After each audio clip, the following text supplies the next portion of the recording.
হতে বাধ্য।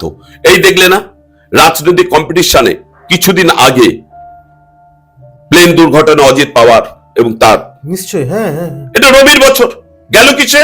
আগুনে। রবির এফেক্ট। রবি কি করে? মান সম্মান ইজ্জত। উনি বলছিলেন আমি উপমুখ্যমন্ত্রী থেকে পদত্যাগ করব, মান সম্মান ইজ্জত ত্যাগ হয়ে গেল।